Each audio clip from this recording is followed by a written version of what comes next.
ठीक है, हमारा इतिहास बताता है जो हमें किताबों में नहीं पढ़ाया जाता, जो हमें बताया नहीं जाता, लेकिन सत्यता ये है कि भारत पूरी दुनिया को 33% खाद्यान्न निर्यात करने वाला देश रहा था। कि ब्रिटिश सरकार ने जब यहाँ आया और ये सर्वे कराया कि यहाँ के लोग गाय के द्वारा खेती करते हैं, तो गाय के सांडों के अगले पैर कटवाई तक गए। देसी गाय के 1 ग्राम ताज़ा गोबर में 300 करोड़ से अधिक सूक्ष्म जीवाणु मौजूद होते हैं और वो जीवाणु हमारे खेत में जा करके अपना काम करना शुरू कर देते हैं। नमस्कार दोस्तों, आप देख रहे हैं खबर किसान की यूट्यूब चैनल। मैं हूं आपका दोस्त संकेत शर्मा और आज हम आप पहुंचे हैं निसुरखा गांव में, जो कि आता है जिला बुलंदशहर में। दिल्ली एनसीआर के काफी निकट है ये गांव। और आज हमारे साथ मौजूद हैं प्रगतिशील किसान संजीव जी। संजीव जी के बारे में आपको बता दें कि पहले अपना ये व्यापार करते थे, लेकिन इनके जीवन में कुछ ऐसा घटा, इन्होंने पूरा अपना व्यापार छोड़ के जैविक खेती और नेचुरल फार्मिंग जिसको हम कहते हैं उसमें स्विच किया और आज ये देश के किसान के लिए एक मिसाल के रूप में है और ये देश के और समाज के हित में काफी अच्छा काम कर रहे हैं। बहुत बहुत स्वागत है आपका संजीव जी। धन्यवाद। ये जो सफर की शुरुआत हुई खेती किसानी की, आप पहले एक व्यापार करते थे आपने बताया, तो ये कैसे एकदम परिवर्तन आया आपके जीवन हुआ में? ऐसा था कि 2009-10 का दौर था, तो लोहे का बड़ा उठापटक हुआ रेट में। उस समय मेट्रो स्थापित हो रही थी दिल्ली में। 28 रुपये किलो लोहे का रेट होता था उस समय। तो हमारा क्या होता है, कोई भी फैब्रिकेटर क्या करता है कि 28 रुपये किलो लाया तो 10 रुपये का मार्जिन रख के वो ग्राहक को विद मटेरियल बना के वो दे देता है। उसमें उसका मार्जिन खर्चा ये सब बिजली का लेबर का सब निकल जाता है। तो हुआ ये कि एक ही महीने के अंदर 48 रुपये लोहे का रेट पहुंच गया, यानी 20 रुपया और ऊपर। तो सीधी सी बात है, अब मैं तो ये कहूँगा कि ऊपर वाले को शायद ये हमें खेती में लाना था, आपसे सबसे मिलाना था। तो मैं तो इसे पॉजिटिव वे में देखता हूँ। उसी कारण से फिर हमें लगा कि भाई अब ये काम जो है 4.5 लाख के घाटे में जब हुआ, नौकरी करने को इच्छा नहीं हुई, खेती में ही कुछ करा जाए, क्योंकि खेती अपने पिताजी के द्वारा या दादाजी के द्वारा छोड़ी हुई थी। तो फिर हम केमिकल फार्मिंग हमने 1-1.5 साल की, लेकिन उसका जोड़ घटाने के बाद देखा कि उसमें कोई लाभ नहीं है। मुझे लगा कि कर्जा तो पटना नहीं, बालक भी नहीं पढ़ेंगे। तो उसके बाद में मैं शॉर्ट में बताऊं आपको कि फिर मैं सरकारी एक संस्थान के द्वारा एक कृषि गोष्ठी हुई, उसमें मैं गया। तो वहाँ पे एक धुरंधर किसान और एक कृषि वैज्ञानिक, उनके द्वारा बताया गया कि ऑर्गेनिक जैविक खेती और ये वो भविष्य इसका है, बहुत अच्छा होगा, ये होगा। तो मैंने 2-2.5 साल का अनुभव जैविक खेती में भी किया, और जो मैं आपके माध्यम से ये कहा जाऊँगा, क्योंकि जैविक खेती और प्राकृतिक खेती एक दूसरे के बिल्कुल ही उलट हैं। कुछ लोग जैविक खेती प्राकृतिक खेती एक ही मानते हैं, ऐसा नहीं है बिल्कुल। ये लोगों को समझना चाहिए कि दोनों में काफ़ी अंतर है, काफ़ी लंबा चौड़ा अंतर है और इसको समझना चाहिए। तो जैविक खेती की और करने का नतीजा ये हुआ कि वो केमिकल फार्मिंग से भी बुरा मेरा हाल रहा। उसके बाद में ऐसा हुआ कि मेरी किसी सज्जन से मुलाकात हुई और होने के बाद ये हुआ कि सुभाष पालेकर जी का सहारनपुर में एक देवबंद है, भायला गांव है, वहाँ उसके इंटर कॉलेज में शिविर करने का एक पहला मौका मिला। उस समय से मेरी तकदीर बदलनी शुरू हुई और मेरा जो एक ट्रैक था वो मिलना शुरू हुआ। तो जो किसान के दिमाग में जो गंदगियाँ भरी होती हैं, जो कूड़ा कचरा दिमाग में होता है कि ऐसे नहीं, ये नहीं, वो नहीं, मतलब खाद लगाना है खेत में तो बिना खाद के कुछ होगा नहीं, फसल है तो उसमें कीड़े बीमारी आएंगे, वो सारी, मैं तो गंदगी कहूँगा आपके माध्यम से कि वो सारी गंदगी किसान के दिमाग में है। पहले कोई कीड़े नहीं लगते थे, बीमारी नहीं आती थी, ना कोई दवाई लगाता था। और उसका नतीजा था कि क्योंकि देसी बीज होते थे सब, हमारे जो परंपरागत तो हमारे दादा परदादा के ज़माने के बीज थे वही होते थे, उनमें कोई बीमारी नहीं आती है। तो जो सुभाष पालेकर नेचुरल फार्मिंग है, उसमें भी सबसे पहला काम तो हमारे पास देसी गाय एक होनी चाहिए। हमने देसी गाय ली। देसी गाय के बाद में उसके गोबर गोमूत्र से जीवामृत, घनजीवामृत, नीमास्त्र, ब्रह्मास्त्र, अग्नेयास्त्र, 10 परणी अर्क, ये सब बना के इनका उपयोग जैसे ही हमने खेत में शुरू किया, तो हमें लगा कि वाकई ये काम चलने वाला है। तो नेचुरल फार्मिंग की जब बात आपने करी तो आपने बताया कि बीमारियों का इलाज आप इन दवाइयों से करते हैं, वो भी बिल्कुल नेचुरल तरीके से बनाई गई होती हैं। और इसकी बात करें तो बीज फिर आपने कहाँ से लेकर आए? हाँ। देसी बीज तो आज की डेट में बाजार में मिलता नहीं इतनी आसानी से, तो आपने बिल्कुल सही बता रहे हैं। बाजार में कहीं देसी बीज किसी के पास नहीं है और नतीजा ये है कि पूरे देश भर में लगभग लाखों की संख्या में ऐसे किसान हैं जिन्हें हम भी जानते हैं, काफ़ी लोगों को, हज़ारों की संख्या में तो मैं भी जानता हूँ, जो देसी चीज़ें, देसी बीज, सारी चीज़ें संरक्षित और संवर्धन करे हुए हैं। बीज बैंक चला रहे हैं, बीज बैंक भी चला रहे हैं। जो हमने भी काम उसी तरीके से, उसी तर्ज पे हमने काम शुरू किया है। हमने कहीं से अब गेहूं का हम आपको बताएं, पिछली साल हमने एक गेहूं का बीज हमने 100 ग्राम मिला। अच्छा। हमने उसी को इस बार मल्टीप्लाई कर दिया है। जैसे हमने शुरू में जब शिविर में गए थे तो हमने 1 किलो बंसी देसी गेहूं का बीज लेकर आए थे, जो मिक्स था। हमने उसको जो है सलेक्शन करके, छटाई करके शुद्ध बंसी का हमने मतलब बढ़ाने का काम शुरू किया। और हर साल हम लगभग 5-10 कुंटल देसी बीज मतलब हम किसानों को देते हैं। बात प्रोडक्शन की करें, क्योंकि हाइब्रिड बीज पे तो लोग जब आए ना, जब उनको प्रोडक्शन नहीं मिल रहा था, तो अगर आपका खुद का अनुभव क्या कहता है, जैसे आप देखो देसी बीज मेरा पे काम अनुभव कर ये रहे हैं? है, इसके बारे में मैंने अनुभव के साथ साथ कुछ अध्ययन भी किया।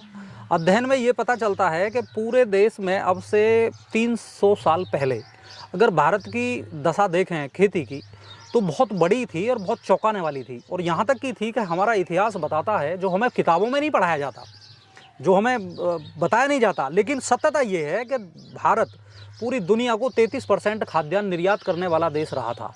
अब सवाल ये है कि वो ऐसी कौन सी जड़ी बूटी थी भारत के किसानों के पास, जो एक तरफ 70% दुनिया का उत्पादन और एक तरफ 33% अकेले भारत का उत्पादन। तो ये चौंकाने वाली बात देश माना जाता है हमको। भाई, कृषि प्रधान देश, सोने की चिड़िया वैसी तो था। अब अंग्रेज कोई किसी लुटेरे को थोड़ी लूटने आएंगे। जी जी। भाई किसी ताकतवर जिसके पास संपन्न आदमी के पास ही जाते हैं, आदमी को लूटेंगे। तो ये हमें छुपाया गया, जो बताया नहीं गया। तो वो ही मूलभूत जो हमारी चीज़ थी, और वो थी देसी गाय, जिस पे ब्रिटिश सरकार के आने के बाद मैं आपको पूरा बताना चाहूँगा कि ब्रिटिश सरकार ने जब यहाँ आया और ये सर्वे कराया कि यहाँ के लोग गाय के द्वारा खेती करते हैं, तो गाय के सांडों के अगले पैर कटवाई तक गई। अच्छा। मेरे पास, मैं आपको किताब में पढ़ा सकता हूँ, जिससे क्योंकि सांड का देसी गर्भाधान करने में अगले पैरों का रोल होता है, तो वो कटवाई गई। उसके बाद में फिर गाय के कत्ल खाने खुलवाए गए, और गाय के कत्ल खाने के द्वारा ये किया गया कि हिंदू मुस्लिम आपस में बढ़ा दिए गए। भाई कत्ल खानों में उन्होंने मुसलमानों को भर्ती किया। चलिए, वो तो काफी संवेदनशील विषय है, वो अलग चला जाएगा। लेकिन आपका खुद का अनुभव क्या कहता है? जैसे ये है, तो हमने देसी गाय ली, उसके बाद में गाय पे काम करना शुरू करा। गाय ली, गाय दूध भी जो भी देती है हम सम्मान पूर्वक लेते हैं। और देसी गाय का मतलब, देसी गाय में भी ये थोड़ा सा मैं बताना चाहूँगा कि वो भारतीय नस्ल की गाय, ये होलिस्टन, फ्रीजन और जर्सी ये गाय ही नहीं है, देसी भारत की जो लोकल, साहिवाल हो गई, थार पारकर, राजस्थान। देखो गिर भी मैं ये कहूँगा कि जहाँ हम रह रहे हैं वहाँ के क्लाइमेट के हिसाब से जो प्रजाति भारत मतलब भगवान ने बनाई है, सूट करता है, वो हम लें। और क्योंकि उसमें मैं बताना चाहूँगा कि देसी गाय के 1 ग्राम ताज़ा गोबर में 300 करोड़ से अधिक सूक्ष्म जीवाणु मौजूद होते हैं, और वो जीवाणु हमारे खेत में जा कर के अपना काम करना शुरू कर देते हैं। अपना काम मतलब हमारा जो पौधा है उसके रसोइये के रूप में काम करते हैं वो जी। तो वो ही चीज़ हम पे केमिकल लगवा के वो मारी गई। उधर उसके बैक साइड फिर कारखाने चलाए गए, मिल चलाए गए, बड़े बड़े फैक्ट्रियाँ चलाई गई, फर्टिलाइजर की, बीज की, ये सब। मेरा जो प्रश्न है आपसे प्रोडक्शन को लेकर है, तो मैं आपसे ये जानना चाहूँगा, अगर आप देसी बीज पे काम कर रहे हैं तो आपका प्रोडक्शन कितना रहता है? प्रोडक्शन, देखो प्रोडक्शन किसी भी का कम नहीं आता। अगर हम पूरे सही तरीके से इसको प्रशिक्षण लेकर और सही तरीके से हम लगाते हैं तो प्रोडक्शन कम नहीं आता जी। प्रोडक्शन इसलिए कम नहीं आता क्योंकि जो हम प्रोडक्शन कम वाली बात बताई गई, खाली एक फसल अगर लगाएंगे हम, खाली बंसी अगर हम अकेला बोते हैं और कुछ नहीं लगाते हैं, खाली बंसी प्लेन में बोते हैं जैसे परंपरागत लोग बोते हैं, तो हमारा 2.5 से 3 कुंटल मतलब 15 से 18 कुंटल प्रति एकड़ के हिसाब से उत्पादन। अगर आप नेचुरल तरीके से करते हैं, नेचुरल तरीके से करते हैं। लेकिन अब उसी तरीके को हम पूरी सुभाष पालेकर नेचुरल फार्मिंग के फॉलो करते हुए उसमें आ जाते हैं। बेड पे हम गेहूं लगाते हैं, बीच में चना लगाते हैं, बीच में चने वाली लाइन में सरसों भी लगाते हैं, और नालियों में हम मौसम की सारी सब्जियां भी लगाते हैं। तो अगर उसकी बात करें, क्योंकि गेहूं का उत्पादन तो प्लेन से कम आएगा, लेकिन पिछली साल का, मैं अभी हमने इस साल का तो जोड़ा नहीं है क्योंकि फसल उठने वाली है, पिछली साल का मैं बताना चाहूँगा कि 1 एकड़ से हमने 1,27,000 रुपये की अर्निंग गेहूं की फसल से की है। चलिए, सुनने में तो काफ़ी अच्छा लग रहा है, लेकिन आप ये बताइए कि अभी तो आप एक बात कर रहे हैं छोटे उसकी प्रोजेक्ट की, अगर यही कोई बात करे 50 एकड़, 100 एकड़ या उससे ज़्यादा की बात करे, तो क्या ये संभव है कि आदमी एक ही बेड पे इतनी सारी चीजें लगा सकते? संभव नहीं है। मतलब बिल्कुल आपको बहुत सारे मैं नाम भी दे सकता हूँ जो लोग इतने बड़े क्षेत्र पे भी कर रहे हैं। क्योंकि ऐसे प्रश्न लोग हमसे करते हैं कि भैया लोग बात तो करते हैं जैविक खेती की, नेचुरल फार्मिंग की, लेकिन आज के दौर में बिल्कुल संभव नहीं, क्योंकि मैन पावर नहीं है, तो किसान सबसे ज्यादा परेशान है। बिल्कुल आप सही कह रहे हैं। तो उसका ना हमने क्या किया है कि देखो, अभी हम मैनुअली काम करते हैं हम, तो उसमें अगर आदमी हाथ से बीज लगाता है तो एक आदमी कितना काम कर पाएगा। लेकिन हमने ऐसा समाधान अपने आप, क्योंकि हम भगवान ने पहले मिस्त्री बनाए, बता रहे थे आपने कुछ ऐसे औजार भी बनाए। वहीं आ रहा हूँ। जैसे हम भगवान ने पहले मिस्त्री बना दिए, मिस्त्री बनाने के बाद में ये कहा कि भाई तू खेती में जा, खेती में जाके इसका इम्प्लीमेंट कर, तो हमने कुछ औजार बनाए। औजार बनाने के बाद उसकी जो क्षमता है, लेबर कम है आजकल, काम नहीं करना पसंद कर रहे, तो एक अगर मैनुअल यंत्र से एक आदमी काम करता है हाथ से और एक आदमी करता है उससे, तो 4 लेबर की बराबर अकेला आदमी कर देगा, तो चौगुना वैसे ही काम हो गया। दूसरी आजकल जो बड़े बड़े यंत्र भी आजकल ट्रैक्टर के भी ज़्यादा हजारों एकड़ की बात है, तो वो बड़े बड़े मशीन है आजकल ट्रैक्टर की भी आ रही तो है। क्या नेचुरल फार्मिंग ये अलाउ करती है कि आप ट्रैक्टर चलाएं अपने खेतों में? नहीं करती, छोटे यंत्र होने चाहिए। जितने भी हों, छोटे हों, बैल हो तो ज़्यादा अच्छा है। और आदमी, क्योंकि नेचुरल फार्मिंग का मतलब है सीधा पर्यावरण से अगर पर्यावरण हमारा नहीं बचेगा तो हम बात करेंगे बड़ी बड़ी उद्योगों की और उसकी, तो वो चलने वाली नहीं है। जो कोई भी किसी तरह का फ्यूल ना फूके, प्रदूषण ना हो, वहाँ नेचुरल फार्मिंग में सारी चीजें अप्लाई होनी आप चाहिए। किन किस तरह की उत्पाद, जैसे आप ये दिखा रहे थे अभी देखिए, जहाँ तक जैसे भी हमारे सरकार भी बोल रही है, प्रधानमंत्री जी भी कहते हैं कि भाई आप किसान की इनकम दुगनी, हम दुगनी की बात ही नहीं करते, हम दुगनी की नहीं, चौगुनी की बात करें हम।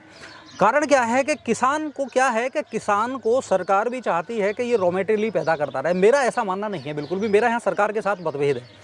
मेरा अपना मानना ये है, क्योंकि हम खेत में उत्पादन कर सकते हैं, हम रॉ मटेरियल भी बनाएं और उसे फाइनल प्रोसेस करने तक भी ले जाएं, और मार्केटिंग भी हम सीधी करें। नहीं, सरकार तो ऐसे कह रही है ना, सरकार ऐसे कह रही है, प्रधानमंत्री मोदी जी भी यही बात कह रहे हैं कि आप प्रोग्रेसिव फार्मर बने, अपने जो प्रोडक्ट्स हैं लेकिन वो सरकार का अभी बहुत सारा मतलब घालमेल है, कहीं लोचा है, सरल तरीके से नहीं कर रही बहुत काम। मतलब सरकार की नीतियों से आप खुश नहीं है?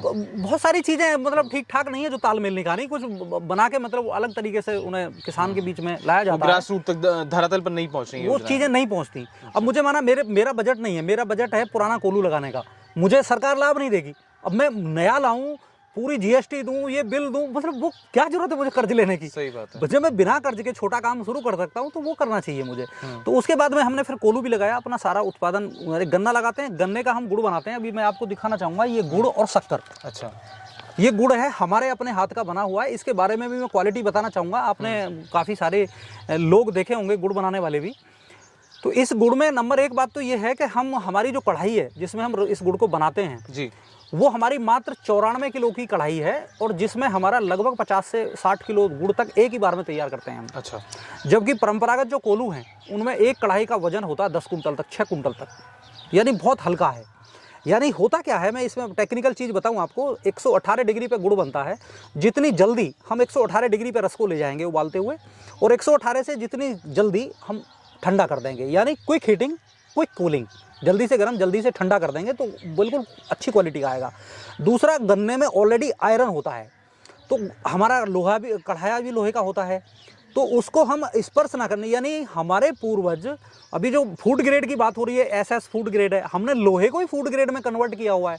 जो उड़द की दाल होती है बिना छिलके वाली, उसको हम आटा बनाते हैं, आटे के बाद में गन्ने के जूस का पेस्ट बनाते हैं, और उस कढ़ाई के अंदर से उसकी लिपाई कर देते हैं, और उसमें गुड़ बनाते हैं। एक सीजन के लिए हमारा वो लेप होता है, अभी मैं साक्षात आपको दिखाऊंगा। अभी उससे क्या लाभ मिलता है? उससे लाभ ये होता है क्योंकि लोहे में ही हम बार बार गर्म करेंगे तो लोहे में आयरन की मात्रा गुड़ में अधिक आ जाएगी। अच्छा। तो वो सीधा लोहे से बार बार स्पर्श ना हो, तो वो बिल्कुल फूड ग्रेड का। दूसरी, उसके बाद भी हम उसे फिल्टर करते हैं, चाशनी को, लिक्विड गुड़ जब होता है गर्म, उसको भी हम एसएस की जाली में फिल्टर करते हैं, तब हम अपने मोल्ड, अपने ही द्वारा बनाए हुए मोल्डों में हम जो है, अभी आप सरकार की बात कर रहे हैं तो गन्ना अनुसंधान केंद्र भारत सरकार का है, वो एक मोल्ड 5 किलो गुड़ बनाने का 10,000 रुपये में देता है।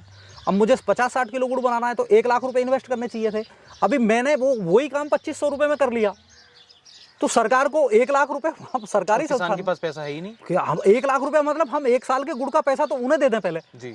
तो मतलब वो चीजें तो थोड़ी सरल होनी नीतियां चाहिए। हैं, सरकार को भी, अगर ये हमारी वीडियो सरकार तक पहुंचे तो उसको इस पे काम करना चाहिए, क्योंकि भारत तो वैसे ही प्रसिद्ध है जुगाड़ के लिए, और भारत में अगर जुगाड़ नहीं चलेगी, 1 लाख रुपए खर्च करना पड़ा तो किसान बेकार है। तो ऐसी चीजें करनी चाहिए, और मैं तो आपसे ये कहूंगा कि आप संजीव जी से मिलिए, और संजीव जी का नंबर हम आपको इस वीडियो में देंगे, तो आप ऐसे कुछ औजार अगर बनवाना चाहते हैं या मदद लेना चाहते हैं, ट्रेनिंग लेना चाहते हैं, संजीव जी से मिल सकते हैं। और अपने अनुभव के बारे में बताइए कि अभी मैं जैसे देखो, हम गेहूं के अंदर चना भी करते हैं, तो इस बार हमारे दिमाग में आया एक बिल्कुल लेटेस्ट बात है, ये बिल्कुल आपके सामने भी नहीं होगी, क्योंकि पुराने जो लोग थे कहीं सफर में जाते थे तो वो क्या करते थे कि वो बाजार का कुछ नहीं खाते थे, बाजार में कुछ मिलता भी नहीं था उस समय, तो वो गुड़ और चने अपने पास ले जाते थे, बांध कर गुड़ चने खा लिए, पानी सुना है हमारे दादाजी जब जाते थे कहीं, गलत तो नहीं कह रहा मैं, लेकिन आज मैंने ये एक रीडिंग की कि जो नवयुवक है वो गुड़ चने नहीं खा रहा, तो हमने इस बार क्या एक मतलब शुरू में जुगाड़ लगाया कि गुड़ कोटेड चना बना दें हम, अगर अच्छा मतलब अलग से गुड़ ना खरीदना पड़े तो गुड़ कोटेड चना बना दिया जाए, तो हमने गुड़ कोटेड चना बनाया इस बार।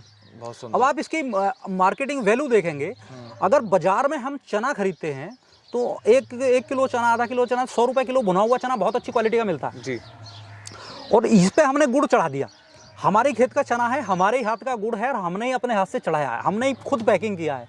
इस 300 ग्राम पैकेट को हम 50 रुपए का सेल कर रहे हैं। बताइए, तो वैल्यू एडिशन तो ऐसे होगी ना। अभी कई लोग, शुद्धता की गारंटी, शुद्धता की गारंटी तो आप खाएंगे तो बार बार। अभी मेरे पास जैसे लोग आते हैं तो मैं क्या करता हूँ, वो दुकानदार क्या करते हैं कि भाई वो थोड़ी खाने के लिए दे देते हैं, मैंने खाने के लिए दे दिया, पता चला कि वो 10 पैकेट हमें दे दो। यही तो है। तो ये मार्केटिंग है। तो ऐसा नहीं है कि हम ना किसी होलसेलर को देते, ना किसी दुकानदार को देते, ना किसी 10 साल से हम किसी मिल पे नहीं गए, मंडी में नहीं गए। सारा प्रोडक्ट हम यहीं से बेचते हैं। हल्दी, अब गन्ना और हल्दी हम दोनों चीज़ करते हैं साथ। गन्ने में ऐसा, मैं कोई साक्ष्य मेरे पास रिपोर्ट तो है नहीं अभी, लेकिन ऐसा मेरी संज्ञान में आया है कि गन्ने के साथ अगर हल्दी की खेती की जाए तो गन्ने का जो बाई प्रोडक्ट बनता है वो शुगर की बीमारी के लिए ख़त्म करने में काम करता है। अच्छा। और ये मैं बताना चाहूँगा कि हमारे बहुत सारे लोग ऐसे हैं जो गुड़ हमारा खाते हैं जिनके डायबिटीज़ है, तो इसलिए हम गन्ने के साथ हल्दी भी लेते हैं। और हल्दी का अभी हमारे आधा एकड़ के खेत में गन्ने का गुड़ बनाया हमने, और उसमें 12 कुंटल हल्दी है जो आपके सामने कच्चा पड़ी है जी। 12 कुंटल हल्दी की अगर बात करें, यानी एक हिस्सा हल्दी, 2 हिस्सा गन्ना था उसमें। खाली 2 फसलों का बता रहा हूँ मैं। उसमें हमने दाल भी ली है, सरसों भी ली थी, वो सब बीच में ली है। अब गन्ना फिर दलहन फिर लगाएंगे। तो अगर बात करें तो उसमें लगभग 70 से 80 हज़ार का तो हल्दी पाउडर हो जाएगा। 300 रुपये, 350 रुपये किलो हम बेच रहे हैं हल्दी पाउडर।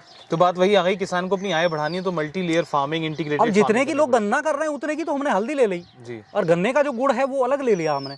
तो ऐसे करके किसान थोड़ा सा मेहनत करे और उसे सही तरीके से आ जाए तो बहुत बड़ा काम हो सकता है। कहीं सरकारी संस्थान या कहीं जाने की मेरी नज़र में तो कोई ज़रूरत ना मुझे है, और ना मैं कहीं जाता। बिल्कुल। तो आपके खुद के अनुभव के अनुसार आप मानते हैं कि अगर आप नेचुरल फार्मिंग करते हैं, जीरो बजट फार्मिंग करते हैं, तो उसमें लाभ है? नहीं, लाभ नहीं है। ये लाभ के साथ साथ एक जीवन जीने की कला भी है। क्योंकि रहना कैसे है वो सारी, क्योंकि थोड़ा ये बात विचार डाइवर्ट हो जाएगा, खेती से हट जाएगा, तो बहुत सारी चीज़ें हम ऐसी हैं जो बिल्कुल अपने आम जीवन शैली में भी बहुत उल्टा सीधा कर रहे हैं। अगर हम इस खेती को करते हैं तो इस खेती से नॉलेज जो मिलती है वो एक जीवन जीने का भी ढंग दूसरा ही हो जाता है जी।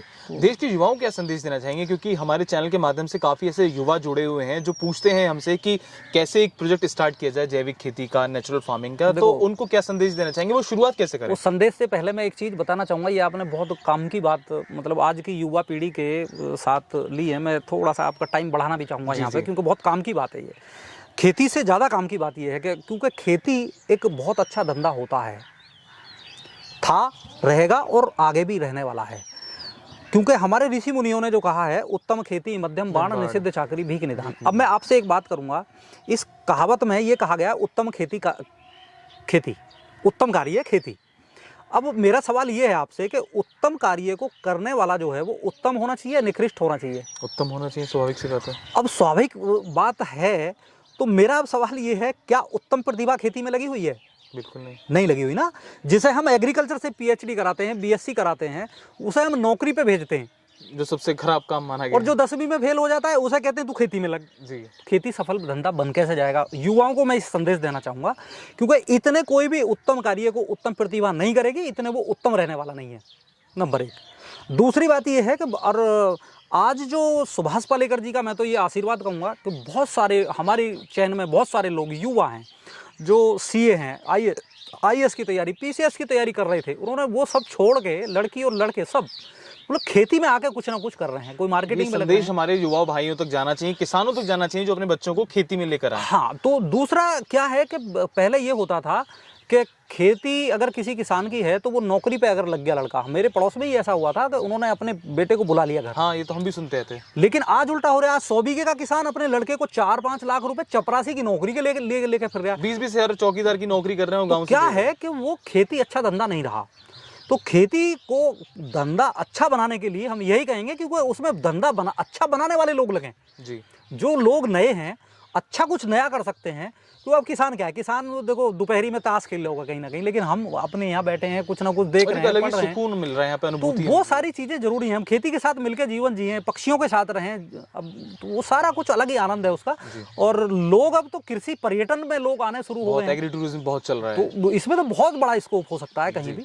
तो यही मेरा कहना है। तो काफ़ी अच्छी सारी चीज़ें बताई संजीव जी ने। अगर आप भी संजीव जी से जुड़ना चाहते हैं, जानकारी प्राप्त करना चाहते हैं कि इन्होंने किस तरीके के औजार बनाए हैं जिनसे आपकी खेती और भी सरल हो सकती है, इनके पास एक अपना स्पेशल बीज बैंक है। अगर आप देसी बीज पे काम करना चाहते हैं, देसी बीजों को अपने खेतों में उगाना चाहते हैं, तो आप इनसे वैसे भी संपर्क कर सकते हैं। और इनके खेतों से जुड़े उत्पाद, जो इसकी गारंटी है शुद्धता की, जो इन्होंने खुद ही तैयार करे हैं, आप वो भी खरीद सकते हैं। तो नीचे कमेंट बॉक्स और डिस्क्रिप्शन में हम पूरी डिटेल आपको दे देंगे। अगर आपने हमारा चैनल सब्सक्राइब नहीं किया तो उसको प्लीज सब्सक्राइब करें, इस वीडियो को अधिक से अधिक शेयर करें, कमेंट करें। तो बने रहिए हमारे साथ देखते रहिए खबर किसान की यूट्यूब चैनल। धन्यवाद।